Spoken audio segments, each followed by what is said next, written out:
지난 주간 열왕기상 12장, 13장 두 장을 살펴보았는데 이번 주간에는 14장부터 16장 그렇게 살펴보려고 합니다.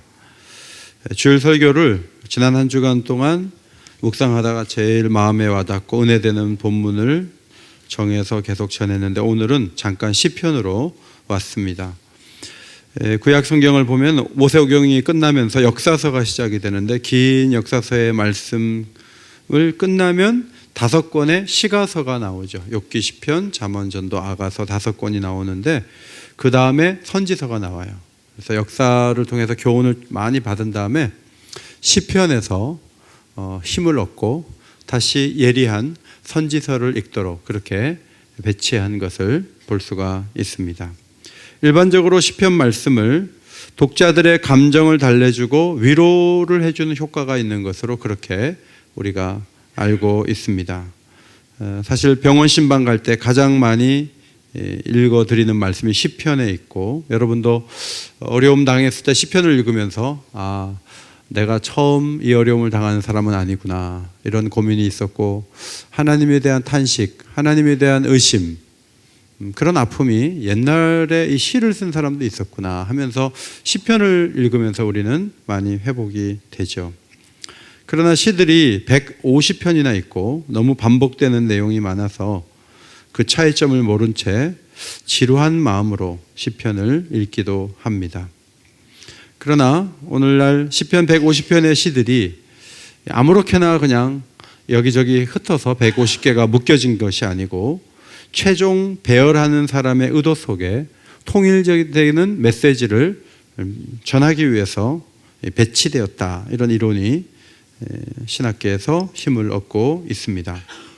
열왕기서도 포로 시대에 쓰여진 거거든요.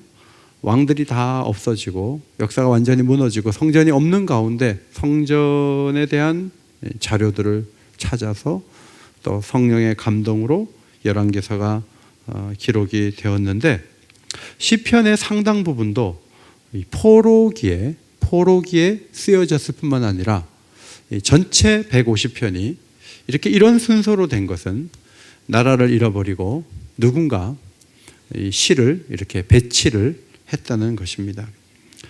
모세오경을 생각하면서 시편 이 5권으로 구성했다는 얘기가 있어요.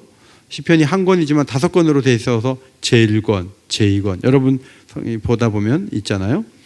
1, 2, 3권은 다윗의 왕권을 시작으로 바벨론에 의해 무너지는 역사적 사건까지 시기적으로 그때 시를 주로 이렇게 모아놨고, 그 다음에 4권은 출애굽 시에 모세 인도를 받아 광야 생활을 했던 이스라엘 모습을 이렇게 언급하면서 90편에서 바벨론 포로 생활을 광야 생활에 대입을 시키면서 이 포로된 환경에서 90편부터 106편까지 17편이 기록이 되었다는 거예요. 그 다음에 5권 107편 이하는 포로 생활에서 돌아오는 포로 후기 상황을 배경으로 쓰여진 것이다, 이렇게 정리를 한 이론이 있는 거예요. 그런데 이 이론을 가지고 이 시를 볼 때는 전혀 다른 감각에서 관점에서 이 시를 볼 수가 있습니다. 이 4권이 90편부터 106편까지인데 그 사이에 가장 중앙에 있는 95편부터 100편까지 이 6편의 말씀은 특별히 하나님의 위엄을 선포하고 하나님의 통치 앞에서 인간의 가장 올바른 행동이 무엇인지를 교훈하는 시로 알려져 있습니다. 오늘 읽은 96편, 어려운 상황에 놓여 있지만 노래를 불러야 된다. 구원의 노래를 부르는데 우리만 불러서는 안 되고 온 땅이 하나님을 향한 예배와 노래로 가득 차야 된다, 이런 열망이 가득한 아주 특별한 시를 우리가 읽었습니다. 나라를 잃고 포로로 잡혀와 있는데 예배하고자 하는 의지는 더 강했다는 것이죠. 그러면 1절부터 4절, 여호와를 어떻게 찬양해야 하는가?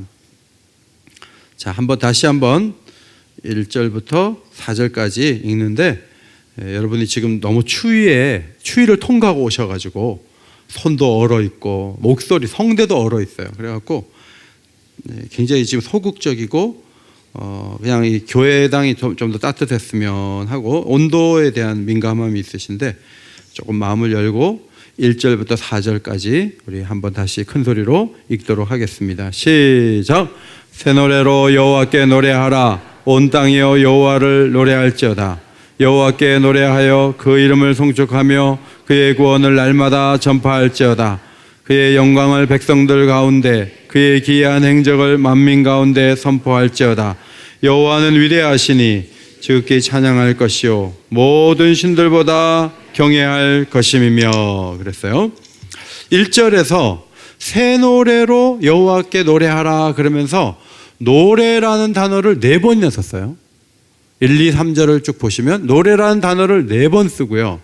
그리고 송축하다, 전파하다, 선포하다. 그래서 찬양하자는 얘기를 7번을 해요.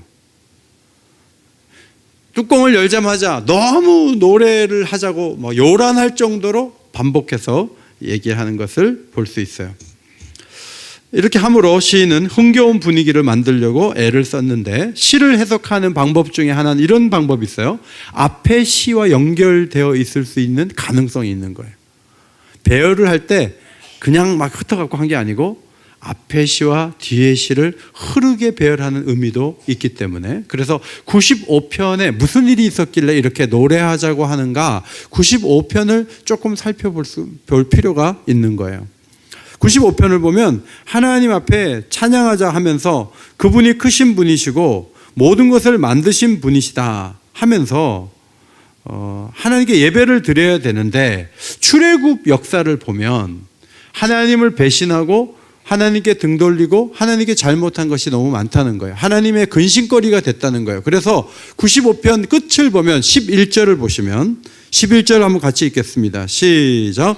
그러므로 내가 노하여 맹세하기를 그들은 내 안식에 들어오지 못하리라 하였도다. 하나님이 너무 속상해서 안식에 못 들어오게 하신 적이 있죠. 그것이 95편의 마지막 결론이에요. 하나님을 하나님으로 대접하지 않다가 안식에 들어가지 못한 일이 있었다는 거예요. 그런데 90편부터 106편까지 포로된 상황에서 기록된 시라는 해석의 관점에서 보면 지금 96편을 쓸 때도 너무 힘든 거예요. 삶이 힘들고 어려워요. 남의 나라에 와서 살아야 되니까. 그런데 이 시인은 믿음이 좋아요. 지금은 참 어렵지만 하나님을 하나님으로 대접을 잘하면 하나님이 반드시 일하신다는 믿음이 있었어요. 그래서 하나님을 이 상황에서도 최선을 다해 경배하자 하면서 새 노래로 하나님을 찬양하자고 그렇게 제안을 하고 있습니다. 우리도 이제 임례송하고 화답송을 또 바꿔야 될 텐데 옛날에 불렀던 노래를 할 수도 있죠. 꼭 반드시 새로운 노래를 고집할 필요는 없다고 봐요. 여기서 새 노래라는 것은요, 하나님께서 새 일을 행하실 것이기 때문에 그 새 일을 기대하면서 새 마음으로 부르는 노래가 새 노래예요. 여러분, 새해가 다가옵니다. 새해에 우리 교회에 새로운 일이 일어날 것을 기대하시기를 바랍니다. 여러분의 가정에 새 일이 있게 될 것을 기대하시기를 바랍니다. 아, 목사님, 달력만 바꾸던 거예요. 인생 살아보니까 그날이 그날이에요.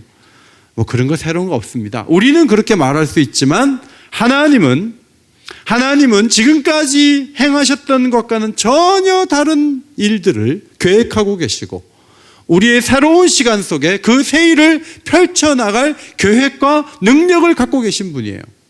오늘 시인은 포로 생활에 있다 할지라도 하나님께서 새 일을 행하실 분인데 우리가 먼저 새 노래 불러드리면 어떨까? 이런 마음을 가지고 있었던 거죠. 성도 여러분, 12월을 보내고 있습니다. 1월 1일부터 잘하려고 하지 마세요. 지금부터 그냥 새롭게 나가세요. 새롭게 기도하고. 너무 감사한 게 지난 주간에 월요일 날 180명이 기도하러 새벽에 오셨는데 저녁에 90명이 기도하러 오셨어요. 좀 겹치는 분도 계시겠지만 합하면 270명이 온 거예요. 너무 감사해요. 내일 기대돼요. 내일. 그 분들은요, 뭔가 하나님을 기대하고 있는 거예요. 그리고 안 나오시는 다수의 분들도 마음속에 이제 그 마음을 가져야 된다고 지금 제가 말씀드리는 거예요. 하나님은 새 노래를 받으시기에 합당하신 분이세요. 구태의연하게 옛날 방식으로, 옛날로 자꾸 돌아가려고 하지 말고 새롭게 주시는 은혜를 사모하면서 새 노래를 힘차게 부르는 아름다운 교회가 되어지기를 간절히 소원합니다. 2절에 여호와께 노래하며 그 이름을 송축하자 그랬어요. 이름이 나오죠, 이름. 그 다음 이어서 보니까 그의 구원을 날마다 전파할지어다 그랬어요. 여러분, 하나님의 이름이 참 많은데요, 구약에 보면은 여호와, 임마누엘, 평강의 하나님, 전능한 하나님, 거룩하신 주, 영원하신 하나님, 만군의 여호와, 또 많아요. 하나님은 다양한 이름을 갖고 계십니다. 뭐 여호와 리시, 여호와 라파, 여호와 이레, 여러분 많이 들어보셨죠? 하나님의 일하심을 이름을 짓는다면 수많은 이름들이 존재해요. 그 이름을 아는 것만큼 구원을 받는 거예요. 그 이름의 풍성함을 누리고 경험하는 만큼 구원의 은총은 우리 삶을 확실하게 비춰줄 수가 있는 것이죠. 그 다음에는 혼자서 여호와 이름을 즐기는 것이 아니고 그 이름을 다른 사람에게 선포하고 전하는 일에 열정을 갖게 되는 것, 이것이 순서인 것이죠. 이사야서에도 이름을 안다 해놓고 그 다음에 선포하고 전하는 그 내용이 이어서 나오는 것이 이사야 52장이에요. 6절이 제일 윗줄, 그러므로 내 백성은 내 이름을 알리라 해놓고 7절에 보니까 좋은 소식을 함께 큰 소리로 읽겠습니다. 시작.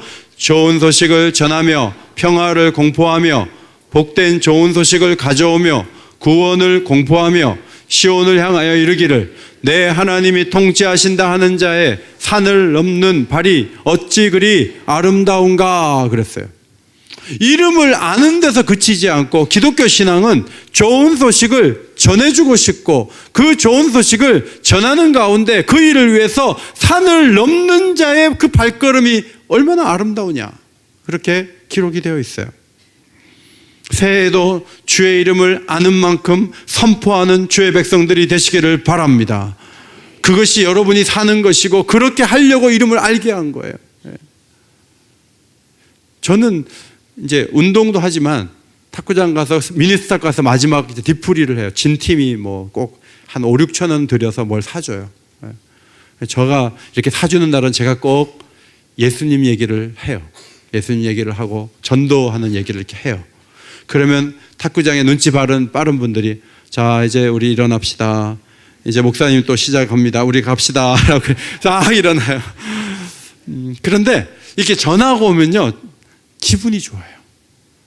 제가 탁구만 쳤으면 운동만 한 건데 예수 이름 한번 얘기하고 오면요 거기서 당장에 뭐 교회 오고 등록하고 안 해도 예수 이름이, 왜냐하면 사람들이 이 얘기를 하다 보면 문제 속으로 빠져들거든요. 그런데 그 모든 문제를 이겨내실 예수님을 전하고 나면 얼마나 감사한지 몰라요.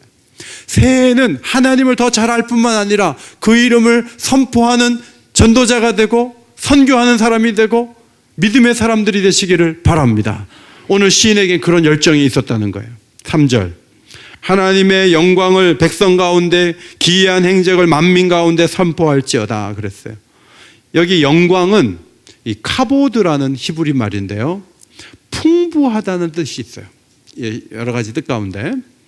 그 다음에 기이한 행적은 히브리 단어 한 단어야, 팔라라는 단어인데 높다는 뜻이 있어요. 사람들에게 하나님의 그 풍성함을 말하고 사람들에게 그 높으심을 만민 가운데 선포하면 좋겠다, 이제 이런 마음이 시인에게 있었다는 것이죠. 성도 여러분, 저는 3절을 보면서 이 시가 바벨론 포로 중에 누가 썼다면 아니 외국에 잡혀가가지고 뭐 그렇게 풍부하고 뭐가 그렇게 높지? 하나님을, 그런 하나님을 어떻게 경험하지? 어떻게 이 사람이 이렇게 간절하지? 이제 그런 생각이 들었어요. 성도 여러분, 매 맞고 부모 눈치 보면서 교회에 오는 사람이 간절할까요? 교회 안 가면 용돈 끊어버린다고 얘기해서 어쩔 수 없이 교회에 나오는 목사님의 자녀가 더 간절할까요? 누가 더 간절할까요? 예, 핍박받는 사람들이 훨씬 간절해요. 오늘 시인은 어려운 환경에 있었을지라도 하나님의 그 풍부함을, 하나님의 그 높으심을 만민 가운데 전하고 싶은 열망으로 가득 채워져 있는 것을 보게 됩니다. 시인의 위대함은 하나님에 대한 갈망이 개인적인 차원에서 머물지 않고 공동체와 만민 가운데 나가려는 그런 모습에 있었던 것이죠. 4절, 여호와는 위대하시니 지극히 찬양할 것이요 모든 신들보다 경외해야 된다 그랬어요. 위대하다는 단어는 그냥 크다는 뜻이에요. 크다. 하나님은 크다, 크시다. 지극히 찬양하다, 지극히라는 말은 크게 찬양하라는 뜻이에요. 크게 찬양. 크신 하나님을 크게 찬양하자는 거예요. 바벨론 포로로 잡혀갔더니 하나님 작아. 하나님께서 우리를 이렇게 대우할 수 있어? 이러면서 찬송 소리가 점점 줄어드는 게 아니에요. 어려웠고 힘든 시간을 보내면서 하나님이 정말 크신 분이시구나. 내가 크게 찬양해야 되는데. 저는 여러분이 예배 드릴 때요, 찬송 드릴 때도 좀 크게 불렀으면 좋겠어요. 미얀마 사람들이 모인 그 예배당에 가서 한 100여 명이 찬양을 하는데 우리 숫자보다도 훨씬 많은 수가 부르는 것처럼 크게 노래를 하는 거예요. 간절하게. 그들 마음속에는 그렇게 해야 된다는 거예요. 하나님은 미지근한 분이 아니에요. 하나님은 작은 분이 아니에요. 여러분이 그냥 다리를 꼬고 이렇게 앉아가지고 찬송을 막 부르는 둥 마는 둥 하면서 예배를 드리는 것은 그분의 그 크심에 합당하지 않은 모습이에요. 우리 찬양대가 주일마다 찬양을 참 잘하세요. 근데 크신 하나님께 그렇게 해야 되는 거예요. 새해에는 더 크게 하시기를 바랍니다. 성도들이 아멘 잘 안 해줘도 그거 뭐 성도들 들으라고 하는 거 아니니까 큰 소리로 하나님을 찬양하세요. 때로는 공교하게 찬양하시고. 오늘은 사실은 음악성이 있는 사람만 아멘할 수 있어요. 그때 그렇게 끝날지 몰랐어요. 근데 오늘은 보통 막 크게 끝나는데 우리는 다 크게 할 때까지 기다리고 있었던 거예요. 음악이라는 게 늘 그렇게 크게 끝나면 촌스럽잖아요. 그죠? 네. 저는 알고 있으니까 아멘 하잖아요. 네. 하나님을, 크신 하나님을 크게 찬양하시기를 바랍니다. 네. 다 찬양하여라 전능왕 창조의 주께, 이렇게 크게 부르세요. 소리만 크지 않고 내 혼과 영과 모든 것을 합쳐서 하나님을 노래하는 거예요. 그때 하나님께서 합당한 찬양을 하는구나, 이렇게 들으실 수 있는 거죠. 1절, 2절, 3절, 4절에서 따라합시다. 새 노래로 날마다 만민 가운데 큰 소리로 그렇게 찬양하시라고요. 그럼 아까 말씀드린 대로 포로로 잡혀 있다는 걸 전제로 했을 때 어떻게 이렇게 할 수 있냐는 거예요. 계속 그런 질문이 계속 나오잖아요. 지금 배경이 굉장히 중요해요. 시를 쓴 배경이. 마태복음 8장이 기억나죠? 백부장이 예수님을 찾아왔는데 종이 병들었대요. 예수님이 가자, 집에 갈라 했더니 저희 집에 오는 거 감당이 안 됩니다. 제 위에도 상사가 있고 제 아래에도 종들이 있는데, 군사가 있는데 이리 가라 하면 이리 가고 저리 가라 하면 저리 가는데요. 예수님 여기서 말씀만 하세요. 예수님이 너무 놀라셨어요. 아직 병을 고친 게 아니에요. 가서 고치겠다는데 그냥 여기서만 해도 된다는 거예요. 여러분, 그 백부장의 그런 얘기가 큰 소리의 찬양이에요. 아직 이루어지지 않았는데 하나님을 기대하고 그분을 날마다 만민 가운데 그분을 높이고 기뻐하려고 하는 이 모습. 목소리의 찬양이 있지만 더 위대한 찬양이 있는 거죠. 새해에 더 좋은 믿음으로 하나님을 높이시기를 바랍니다. 그 다음 5절로 9절, 무엇으로 예배해야 하는가 하는 것입니다. 5절을 보면 신들은 많지만 모두 우상이라는 거예요. 하늘을 지으신 분은 하나님 한 분이시다. 하나님 한 분. 교인들 가운데 어느 종교나 하나 잘 믿으면 된다는 생각을 가지고 교회를 오신 분들이 조금 계세요. 그런데 그렇지 않아요. 하늘을 지으신 분은 하나님 여호와 한 분이세요. 그 하나님이 신약 성경에 가면 예수님을 보내주셨고 십자가의 아들을 주심으로 우리의 죄를 용서하시는 길을 열어놓으셨어요. 그 여호와 하나님 한 분밖에 없어요.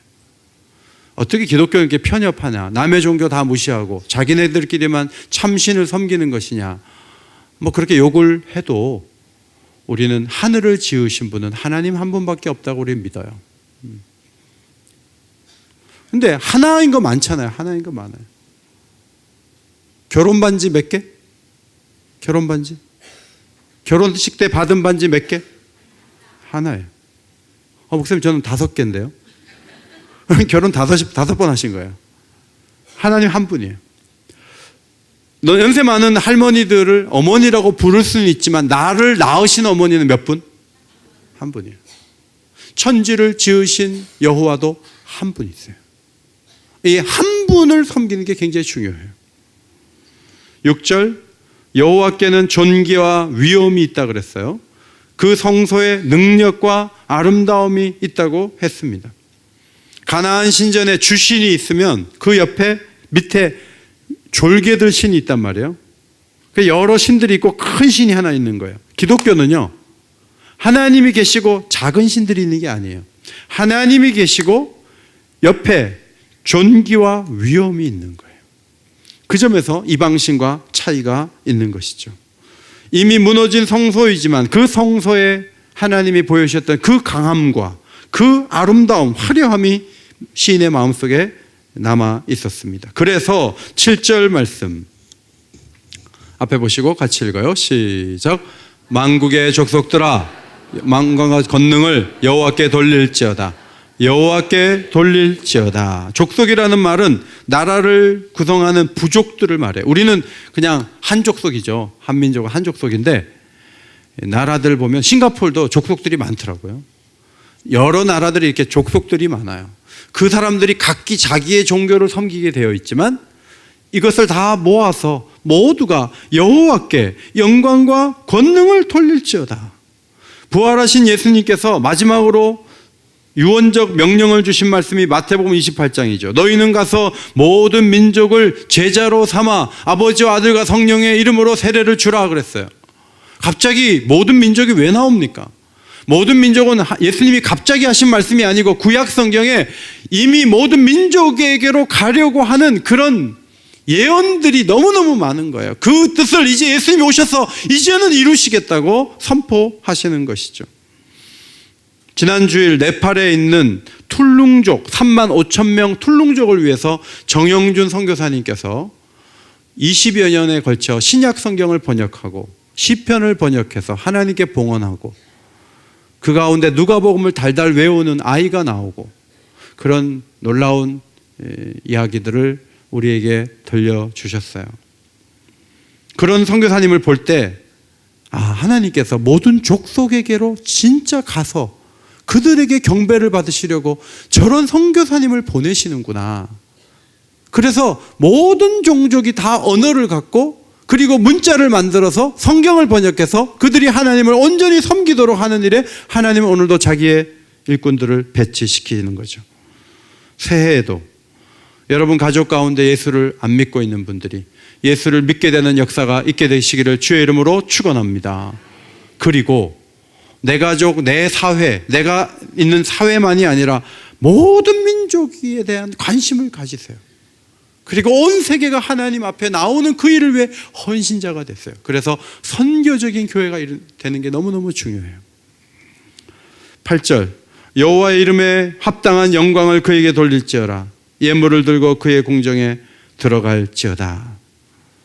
하나님 이름에 합당한, 걸맞는, 명성에 걸맞는 영광이 있는 거예요. 그분을 기쁘시게 해드리기 위해서 신하가 왕에게 드리는 선물이 예물이거든요. 그 예물을 들고 그의 궁정에, 뜰에, 직역하면 뜰이에요. 성전 뜰에 들어가자는 거예요. 성전 뜰에는 이방인을 위한 뜰이 있어요. 이방인들도 그곳에 예물을 들고 올 것을 바라보면서 하나님께서 이방인의 뜰도 만들라고 했어요. 하나님 이름에 걸맞는 영광을 올려드리는 게 너무너무 중요해요.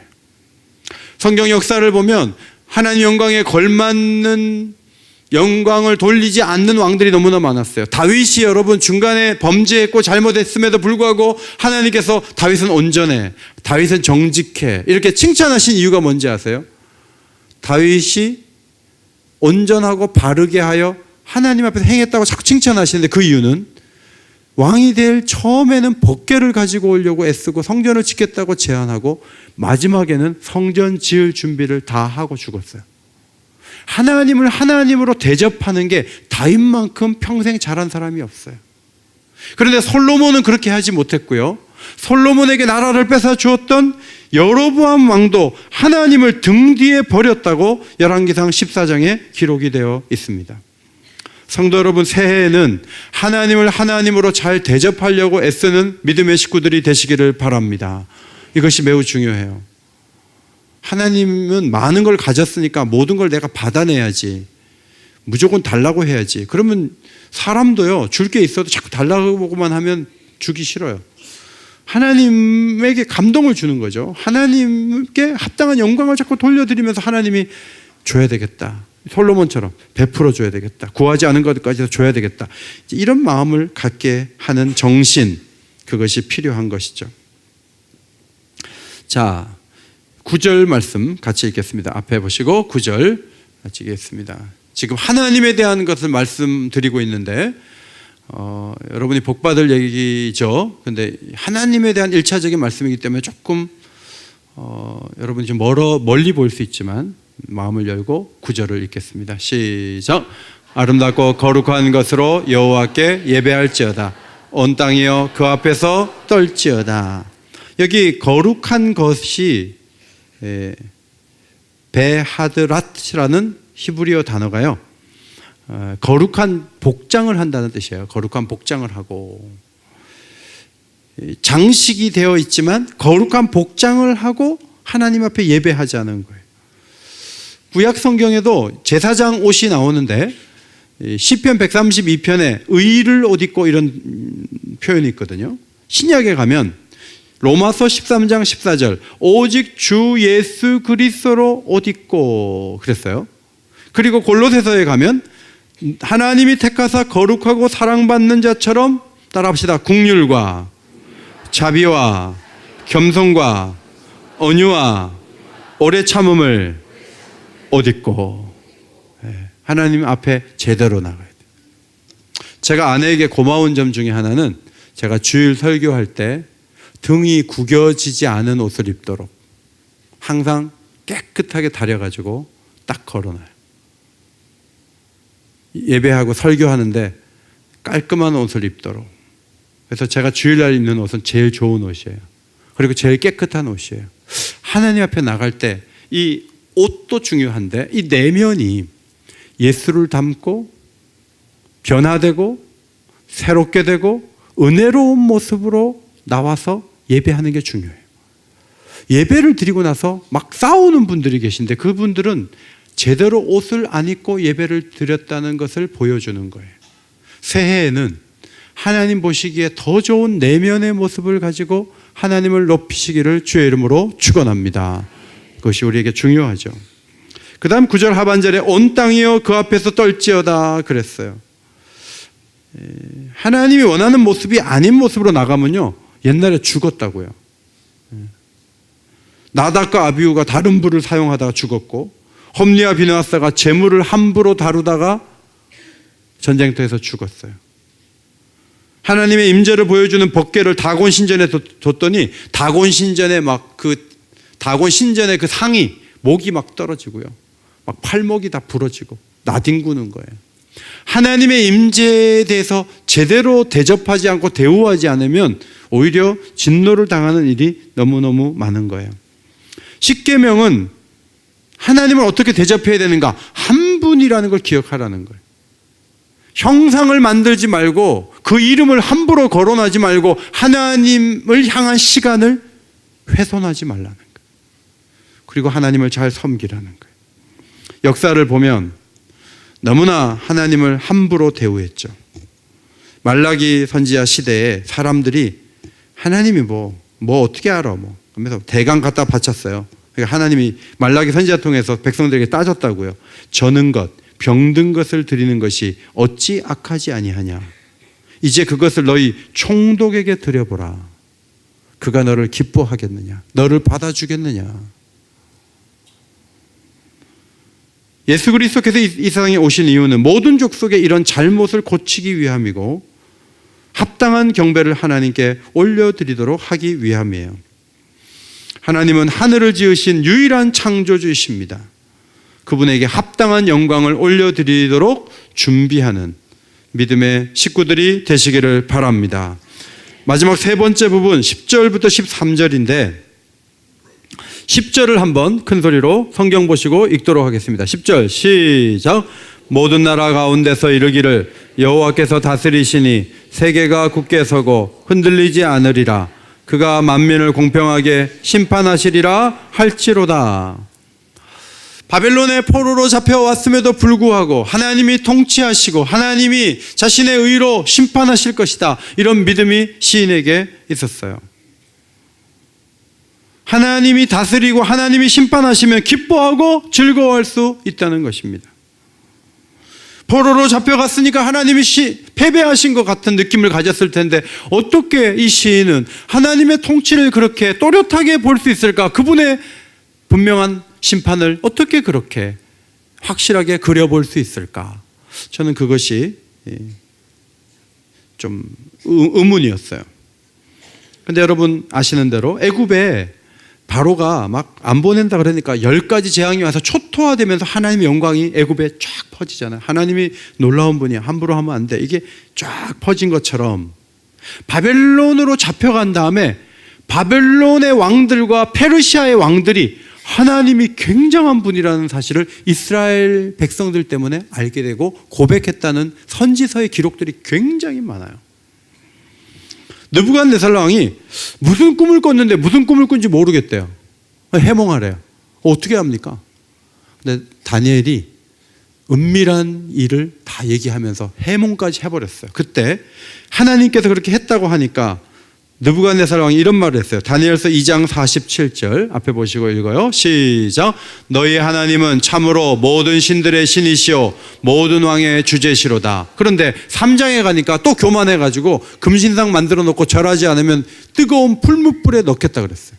사드락과 메삭과 아벳느고 세 사람이 저희는 결할 수 없습니다. 던져라. 던졌더니 3명을 던졌는데 4명이 보여요. 그리고 그 뜨거운 데서 하나님의 도움으로 나오는 거예요.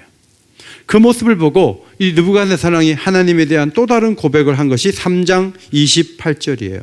자, 한 번 더 큰 소리로 읽겠습니다. 시작. 사드락과 메삭과 아벳느고의 하나님을 찬송할지로다. 그가 그의 천사를 보내사 자기를 의뢰하고 그들의 몸을 바쳐 왕의 명령을 거역하고 그 하나님 밖에는 다른 신을 섬기지 아니하며 그에게 절하지 아니한 종들을 구원하셨도다. 천사를 보내시고 자기의 종들을 지켜주시는 그 놀라운 하나님을 보면서 이 느부갓네살 왕이 찬양을 했던 것이죠. 사자굴에 던졌지만 그를 건지시는 하나님을 경험했던 다리오 왕은 내 나라 내 관할 아래에 있는 사람들은 다 다니엘의 하나님 앞에서 떨며 두려워해라. 그 하나님은 살아계신 분이시오 영원히 변치 않는 분이시오 그의 나라는 멸망되지 않는다는 거예요. 그의 권세는 무궁하고 그는 구원도 하시고 건져내기도 하시고 하늘과 땅에서 이적과 기사를 행하는 분이시기 때문에 다니엘을 사자 입에서 건졌다는 거예요. 이건 다리오 왕이 또 고백한 내용이에요. 그 다음 에스라 1장 고레스 원년에 고레스 왕 하늘의 하나님 여호와께서 세상 모든 나라를 내게 주셨고 그 제국의 왕이 하나님이 자기에게 나라를 주셨다는 거예요. 그리고 자기에게 명령했다는 거예요. 예루살렘에 성전을 지으라고. 그래서 이 자기 땅으로 가는 사람들에게 막 물자도 보내고 사람도 보내고 해서 성전을 지을 준비를 해줬던 것이죠.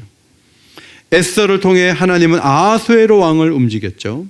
느헤미야를 통해서 아닥사스 왕을 또 움직이죠. 하나님은 포로로 잡혀간 곳에서도 통치하고 계시다는 사실을 너무나 자세하게 다양하게 많이 보여주셨어요. 오늘 시인은 그런 관점에서 하나님이 통치하신다는 거예요. 하나님이 심판하신다는 거예요. 사도 요한이 많은 물소리 같고 큰 우레소리 같은 소리를 들었는데 어떤 음성을 들었는가 하면 요한계시록 19장 6절 7절 할렐루야 주 우리 하나님 곧 전능하신 이가 통치하시도다. 우리가 즐거워하고 크게 기뻐하며 그에게 영광을 돌리세. 그런 놀라운 소리를 들었어요.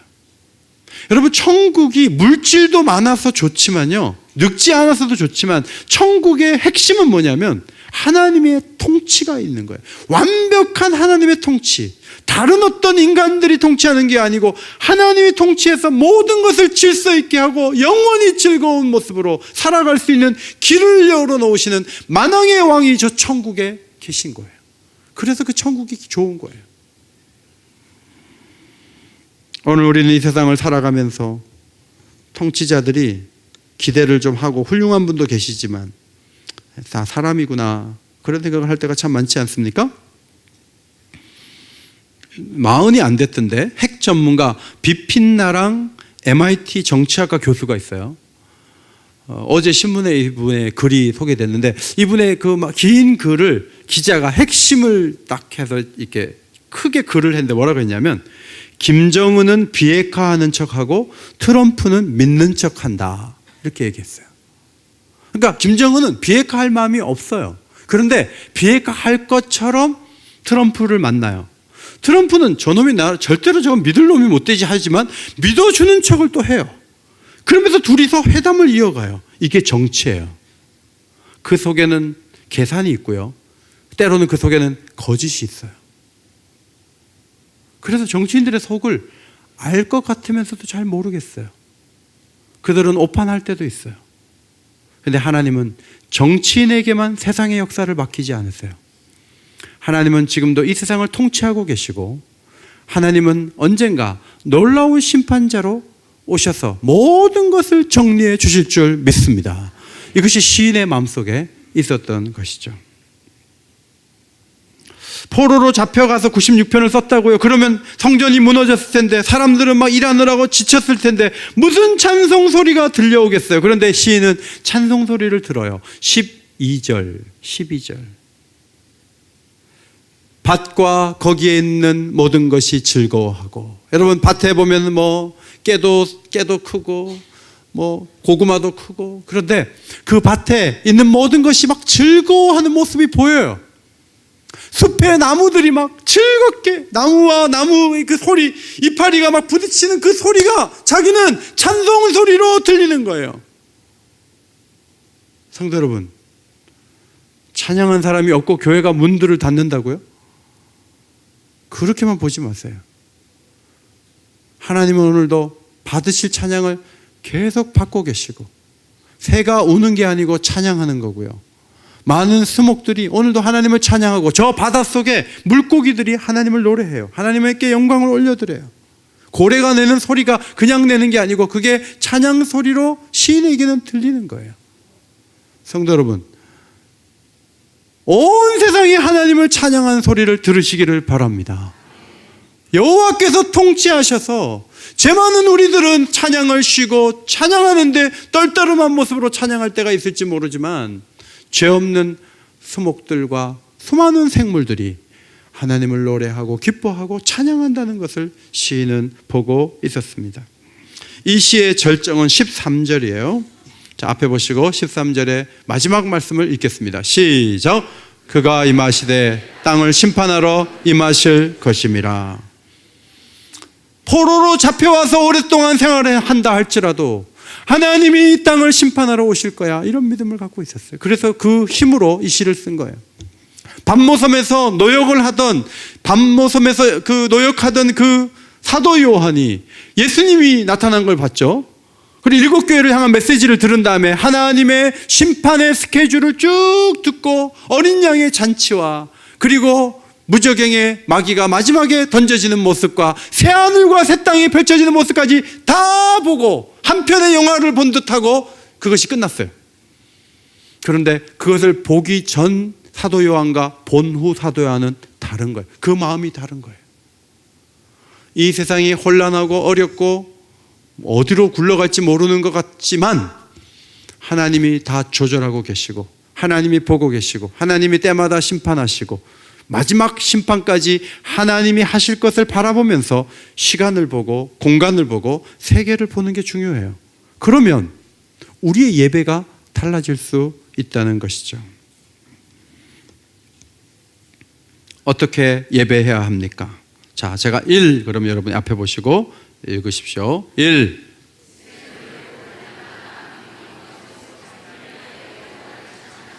네. 예. 그다음에 2.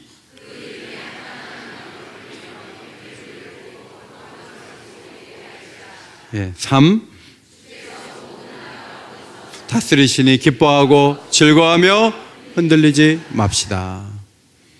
오늘 마음이 기쁘지 않은 분도 계시겠지만, 야, 하나님을 알고 있다는 게 얼마나 큰 축복인가.